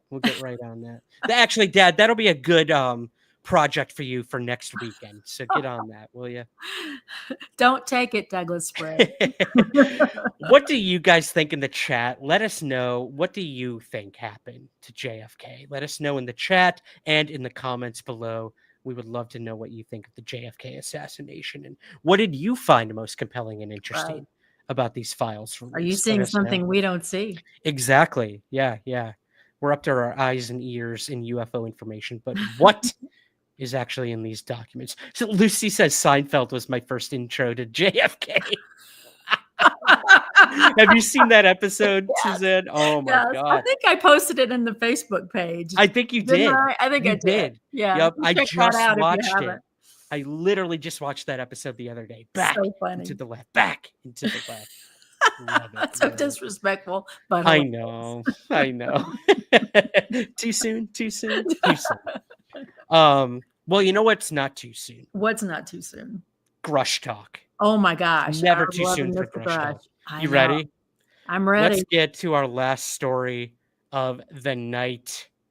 We have an update both on legal matters with Mr. Grush, but before that, Suzanne, David Grush has been hired as an advisor of UAP matters to a congressman. So UAP whistleblower David Grush has officially been approved for and accepted a position to work on Congressman Burleson's personal office staff. So I have a quick video from News Nation that we're going to watch here, and then I want to get your thoughts on it. Okay. And then we'll get to the updates on the Grush lawsuit. So let's give this a watch. Than a year since the whistleblower, that guy right there, David Grush, sat down with News Nation's Ross Coulthart and shared some big revelations. When you say crash retrieval, what do you mean? These are retrieving non-human origin technical vehicles, call it spacecraft if you will, non-human, exotic origin vehicles that have either landed or crashed. We have spacecraft from another species. We do. That interview caught the attention of Congress. Months later, Grush testified about his allegations. And now, News Nation, the first to report today that Grush is expected to soon head right back to the Capitol. Our Joe Khalil was the one who broke the story today. Joe K in the Capitol hallways, you might have a new visitor there for the next 4 months or so. David Grush, explain why. Yeah, this is very significant. So look, this is probably the world's most famous UAP UFO whistleblower. Right. Now you can throw congressional staffer on his resume. He's going to be working for Congressman Eric Burleson, a Republican who's been at the forefront of this. A very big deal. Burleson had been trying for some time to get Grush to work with him. Why this is important is because you've got a lot of activity over the last 2 years in this space. Right. You've had hearings, multiple, you've had private classified briefings. A lot of lawmakers say they don't know the right questions even to ask to move the ball forward on this topic. Right. So Grush is someone who can give him lines of inquiry, can say, these are the threads to pull. Why does he need to be an employee for that, though? So he technically can do this in a certain capacity, right? But when you're talking about getting people into a classified space or a setting, that's something that you need to have either clearance for or that you need to be on staff in some way. And I've actually heard that they may try to increase his clearance now that he is a congressional staffer. That also is an important element of this, and something that, he has had things that he has claimed, Grush has claimed he cannot say publicly. If his clearance is higher, it's possible, he says, he might be able to disclose certain things. So all of that is something we're going to be watching. And I think it's important to note here, Eric Burleson isn't just like some random congressman who says, oh, that's kind of interesting, let's see if I can get him to work for me. He's one of the original, along with Tim Burchett, Anna Paulina Luna, Jared Moskowitz, who have been asking a lot of questions here. On the Oversight Committee, on the UAP caucus, so he's been very much at the center of this. And it was his idea, actually, to bring Grush on to his staff. Okay. Oops. There we are. He's a busy fellow. Yeah, right? Busy guy. Where do we begin? Okay, so his title will be Senior Advisor, and he will most likely advise on UAP, UFO-related topics. His role will begin as a temporary 4-month post. 4 months. That's interesting. I know. And let's start with the Twitter drama. So that came flying out on Twitter the instant it happened, of course. And it was reading like they had put him as an employee to the House Oversight Committee, I think. Yes. So my goodness, I thought, well, they're fixing a classification problem, right? If you're on the committee, you are going to get a certain level of classification. But that's not what's happening. Representative Burleson hired him as this advisor for this limited period of time. I'm not sure that's going to fix a classification issue. If they thought maybe they were going to get on the inside so that he could talk the way he would be able to talk safely, like he could in the skiff that apparently hasn't happened. I don't know. If it has, nobody's talking. I don't think that that's going to fix that classification problem. I also heard Tim Burchett, and you probably did too, say that he thought maybe he could get around the classification issue that way by Burleson hiring him. But then he backed off too. And, I follow a whole bunch of lawyers who do government work and military work. And I just don't see, certainly not my expertise, but I just don't see him getting around the classification problem. So I don't understand what this move is about. Maybe it's as simple as it's better to be on the inside than the outside. I don't know. What do you make of it?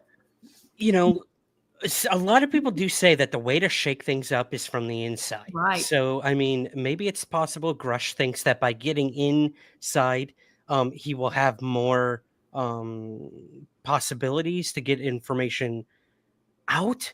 But then, like, I look at it at all different ways. Like, this could be, like, we look at these Congress people, like Burleson, he's been working with, like, Burchett and Luna, Anna Paulina Luna, Moskovitz and all of them. And a lot of people think this is directly connected to the Federal Secrets Task Force. Oh. I mean, that's a 6-month thing. We're already a month in or so.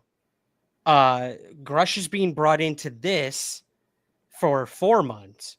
So it's kind of lining up to me that I think if you connect these dots, this is related somehow to this Federal Secrets Task Force, which just did the Epstein thing. Right. They probably had maybe something to do with this JFK thing, because they did say they were looking at this as well, along with the president. And UAPs were sort of put on the back burner for the federal task force. They said that'll probably be the last thing we look at. So maybe this is like a Hail Mary. Like, well, let's get the one guy who came to Congress and said all these audacious and sensational things. Right. Let's And get maybe, him in on this. yeah. And maybe it's just as simple as he knows which questions to ask and who to ask them of and where things sit. So just having somebody in the room who can call BS if they're heading them in a wrong direction, maybe that's what it's about. But we'll see. Yeah. 4 months, not very much time. People love Grush, so make him turn sides. I'm interested to see what the chat is saying about it. Yeah, no kidding. Let's see. I saw someone say something. Grush being brought in as a consultant is a big red flag for me. I agree. Yeah, a lot of people do find this like they don't think it's a good thing. I guess red flag is a little strong for me. Notable. Finger on the moment about it. It means something. Yeah. It does. And to even go a little further into the conspiracy realm of it, I'm like, what if like Burleson brought him in because the powers that be wanted to bring him in to keep a muzzle on him? It's exactly my first thought. I went all Avi Loeb, who won't let the government anywhere in his business because they black box stuff and they take over and they shut you down. That was my first concern, was if you're on the inside, yes, that may be a great place to be. It also may not. Yeah. Hire him. Give this guy a job. Yep. Like throw him some coin for the next 4 months and keep him silent on these very vocal things that he brought to Congress. I don't know. Like this is just crazy to me. Like all of it. I don't know. Did you ever get to that point in time where they just tell what they're doing? Can you just tell what you're doing? Why are you doing this? What's the goal for it? No. Which is what leads us to this podcast, right? Exactly. Reading and thinking and hypothesizing constantly. Exactly. And I don't know. It's just, I don't know where all this is heading, but it doesn't seem to be in a good direction, in my personal opinion, when it comes to these people who left government because they didn't agree with how they were handling the UAP issue, went out to the public, started civilian groups or whatnot, are very vocal about the government's lying to you. People like Elizondo, people like Grush, others as well. I don't want to just single them out. There's many others who have made those claims as well. And now they're all working with the government again. Elizondo was working with Space Force. Right. Grush is now working on the staff of a Congress member. And I'm generalizing. I know that. This is very nuanced and bureaucratic and all And that. maybe we can hope that they're going to be able to change the temperature of the water, so to speak. That maybe from the inside, I can imagine like when lawyers have a problem client or something's going on in a case that they are not comfortable with, they do what's called a noisy withdrawal. And you don't ever say what your client's done, but you use words like, I am getting out of this case, Your Honor, and this is really important to me, and I am not giving any gray area about what I want to happen right now, and it needs to happen immediately. That's called a noisy withdrawal. So these guys have gotten themselves back in, so to speak. Are we going to watch noisy withdrawals? Are we gonna see like, wait a minute, this isn't what we signed up for. This isn't the truth. So I think we watch for noisy withdrawals. Yeah. Yep, exactly. And again, 4 months. Are you kidding me? Like, what kind of work can be I done know. in 4 months? That whole thing. Whatever. But we're not done. We're not done talking about Grush. Now, you came to me with some updates on the David Grush lawsuit that's going on. A lot of people are asking, like, what is the latest on that? It kind of fell silent for a while, but we have been updating people on the lawsuit here on the live stream because you have been speaking directly with the Loudoun County people and the people handling the lawsuit, and now pending trial. So what updates can you give us on this David Grush lawsuit that's going on? And maybe catch people up on what it is, if you don't mind. Yeah. Okay. So, he sued Loudoun County for the release of what are either mental health or drug and alcohol records. And it's not clear exactly from the records where that falls under Virginia law, but he sued them for the release of this. They gave them to a journalist named Ken Klippenstein, and they published them. And it was not something that he had consented to. And as we've talked about a couple of times, mental health, drug and alcohol types of records, they are extremely sensitive records, and they're dealt with differently than, say, medical records. They are different from medical records or just regular police records. So when they filed, you'll remember that they sued Loudoun County Sheriff, but they also sued a Jane Doe. And the Jane Doe looked like that might be the FOIA agent for Loudoun County. So a FOIA agent, so think of a FOIA agent as sort of the expert on FOIA, what's covered by FOIA, what's protected from FOIA, blah, blah.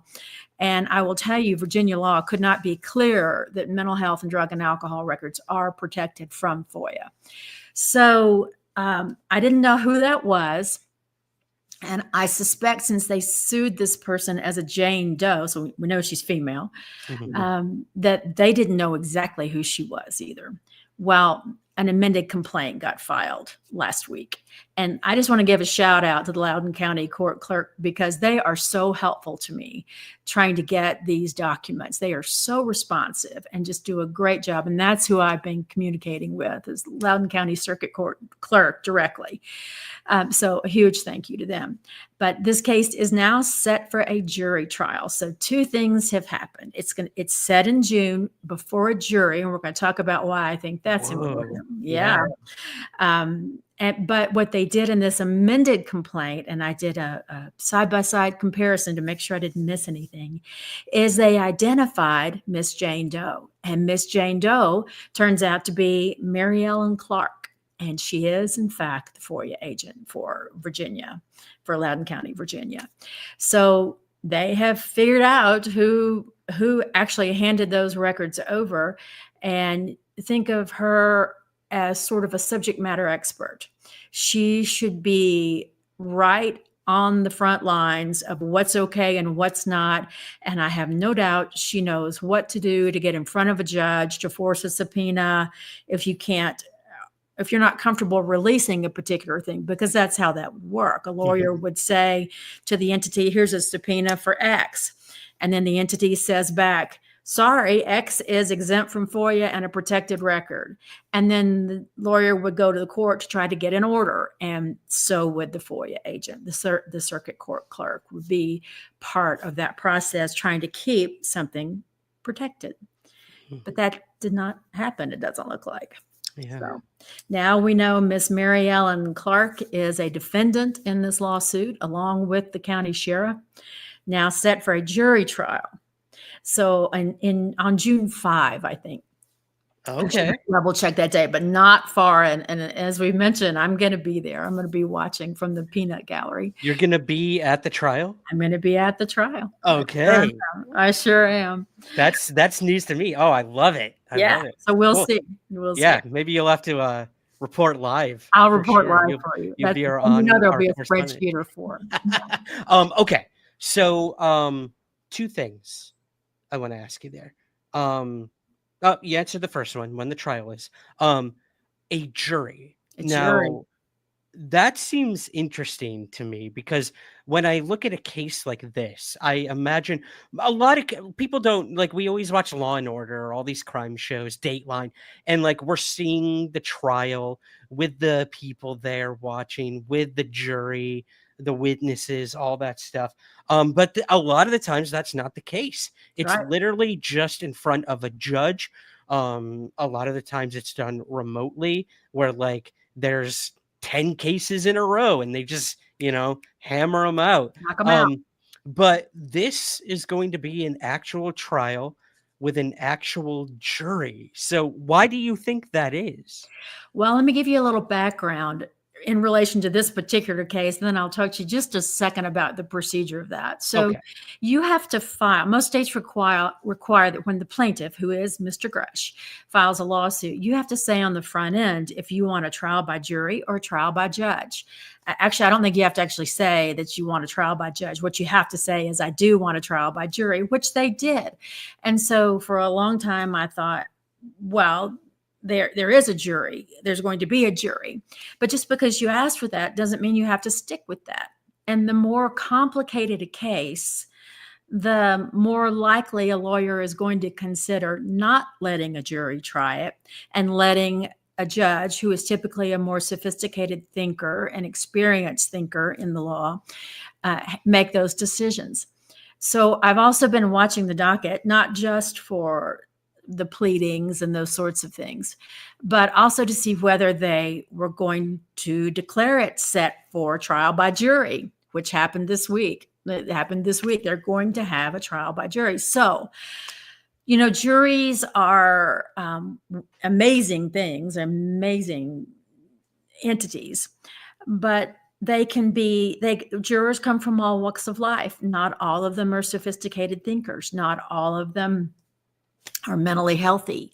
Not all of them are good graspers of complex data. And our listeners may remember from the episode we did when that complaint got filed, it is a complex pleading. I had to spreadsheet the matter just to get the inner workings of all the statutes in my mind on how it was working generally. It's just very, very complicated. So here's what I think. Somebody has made a decision that the jury, which can be very sympathetic and empathetic, and even though they may not be the most sophisticated thinker in the room, they can get the general gist if it's well lawyered by the plaintiff's lawyer, and they will use their empathy much more readily than a judge, in my opinion, and in my experience, to get to what they think is justice. Okay. So this is more emotionally driven. It can be. It can be. Yeah. What I would give to be able to talk to his lawyers, but it's just not possible. So you know what that sort of says to me, if I'm being honest?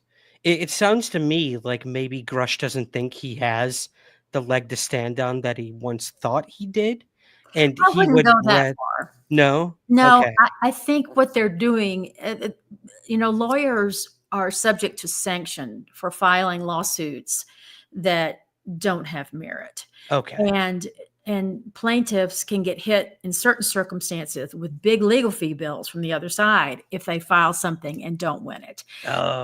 So there are those safeguards on, well, I just hope a jury sees it my way. Let's go with the emotional end. I think that they're thinking more along the lines of, and of course, I don't know, it's just me looking at it, but I think they're thinking more along the lines as a jury is going to feel the pain of what happened to Mr. Grush when these extremely personal records came out inappropriately.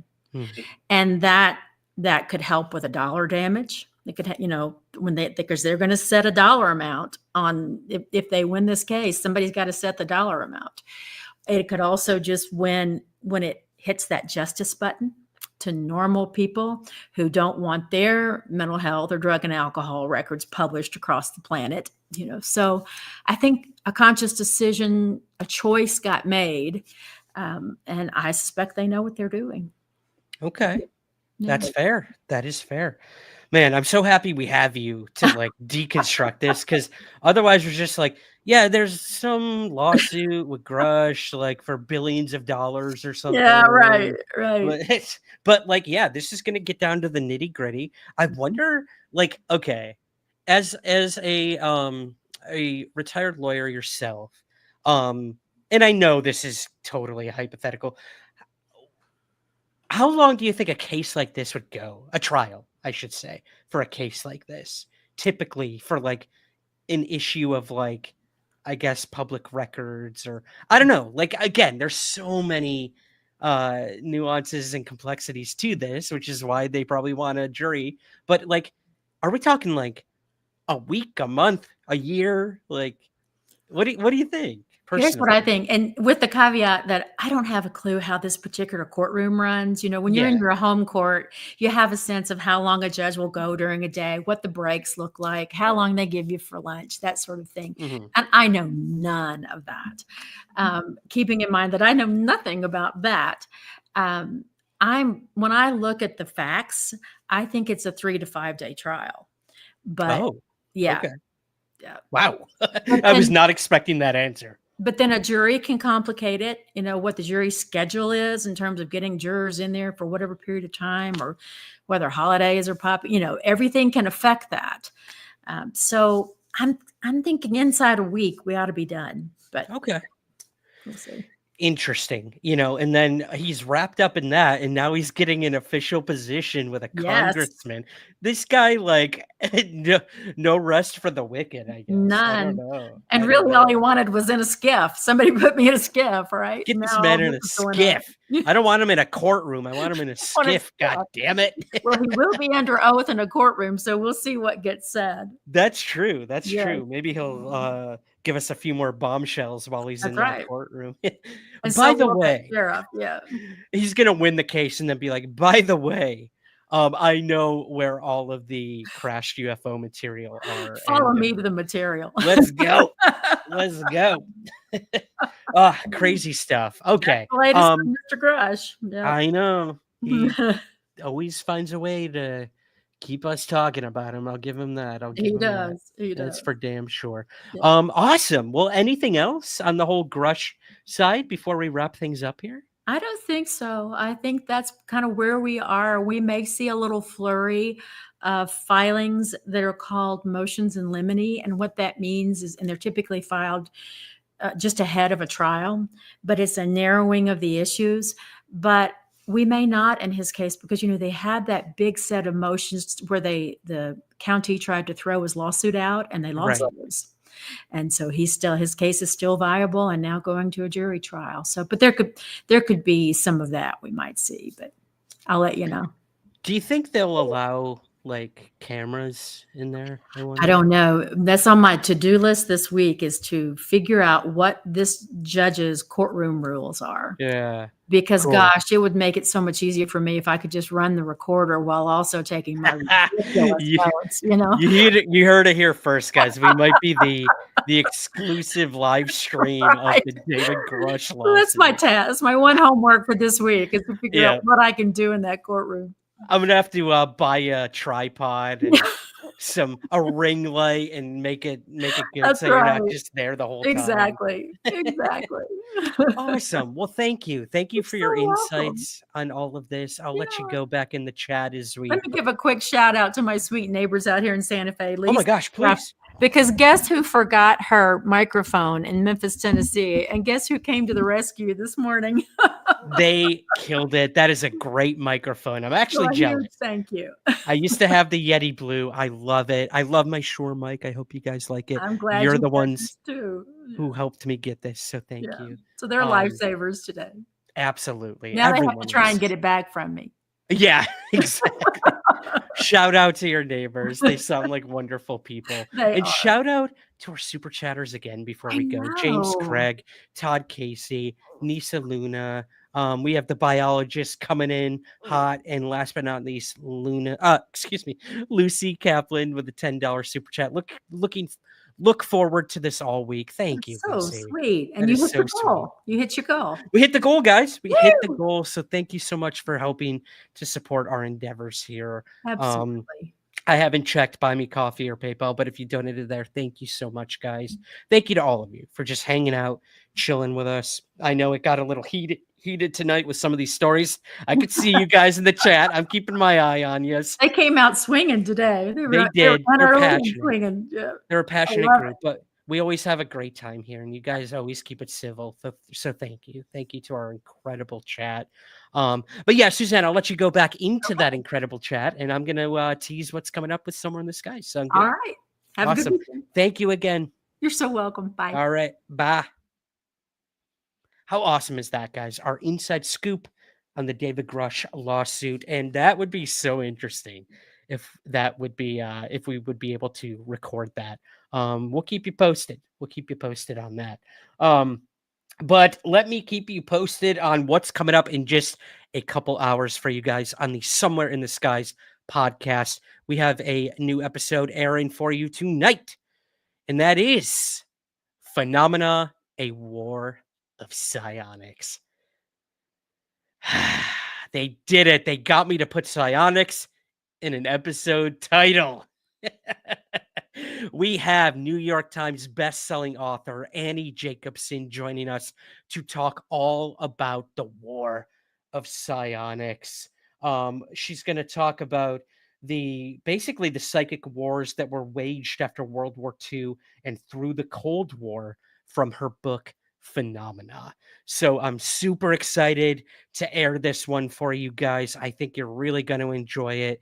You know, it's not so much UFO related, but it has a lot to do with psychic abilities, telekinesis, ESP, a lot of these ways that these groups are saying that they can now summon UFOs.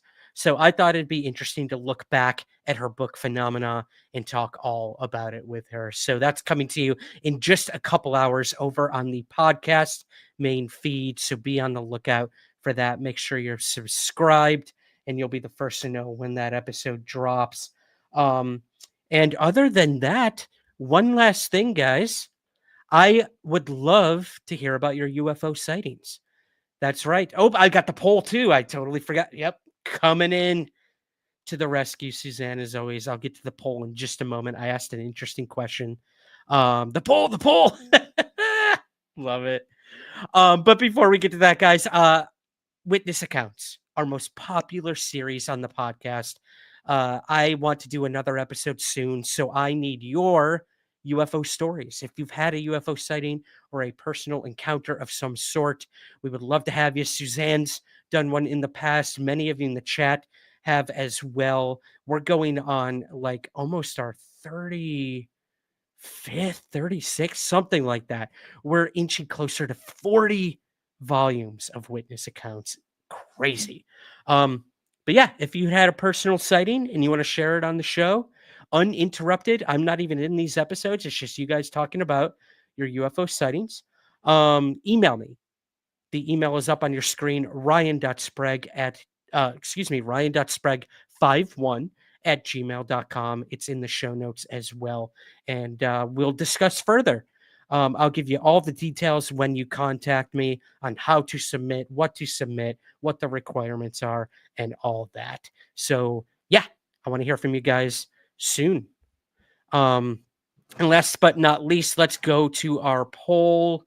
Where is it? Oh, where did I go? Here I am. All right, I asked over on YouTube. Our next video should be, and the choices were top 5 alien abduction documentaries, top 5 most convincing abductions, top 5 weirdest entity cases, and top 5 UFO books to read. And the results out of 76 votes, guys, we had top 5 alien abduction documentaries, 20% of you. Top 5 most convincing abductions, 30% of you. Top 5 weirdest entity cases, 29% of you. And top 5 UFO books to read, 21%. It is pretty close. Wow. But it looks like majority wins. We're going to be doing the top 5 most convincing alien abductions. So I'm going to get working on that immediately. Once I get off here, I'm going to start looking into the cases I find most convincing when it comes to the abduction phenomenon, and I'll start putting that top 5 video together for you guys. It will release for our Patreon subscribers, YouTube members first, and then it will then go onto the YouTube main feed after that. Probably put it on the podcast as well. But if you want that video first, head on over to patreon.com/somewhereskies to get that before everyone else. All right. I think that's going to do it. I'm going to go to the chat one more time before we get out of here. See if I'm working anything. See if I'm missing anything. You guys are being super sweet with all the accolades in the chat, so I'm going to leave those as we close things out here. But thank you guys. One last time, please be sure to rate and review the podcast on Apple Podcasts and on Spotify. And if you're watching here on YouTube, hit that like button on the way out, or subscribe if you're not already. We truly do appreciate it. That's going to do it, guys. Thank you so much for a very jam-packed episode tonight of Somewhere in the live stream. You guys killed it in the chat. You really, really did. So I hope you enjoyed this. We'll see what happens next week. I'm leaving to go to Nova Scotia to film my ghost hunting show very soon. So I have to start getting prepared for that. I have a ton of loose ends to tie up before I do that. Podcast related, other projects related, and just life in general. So we will see. We will see what happens for next week. We'll keep you posted on social media and right here on YouTube as well. But thank you again, guys, for joining us tonight. All of our regulars, all of our new people on Twitch, on Twitter, and on Facebook, and right here on YouTube. We truly do appreciate every single one of you who take the time to watch with us and listen and spend your Sundays with us. So much fun. So much fun. So thank you again, guys. And I will leave you with our mantra as always. Keep your feet on the ground, but never stop searching somewhere in the skies. Have a great night, and I'll talk to you soon. Peace.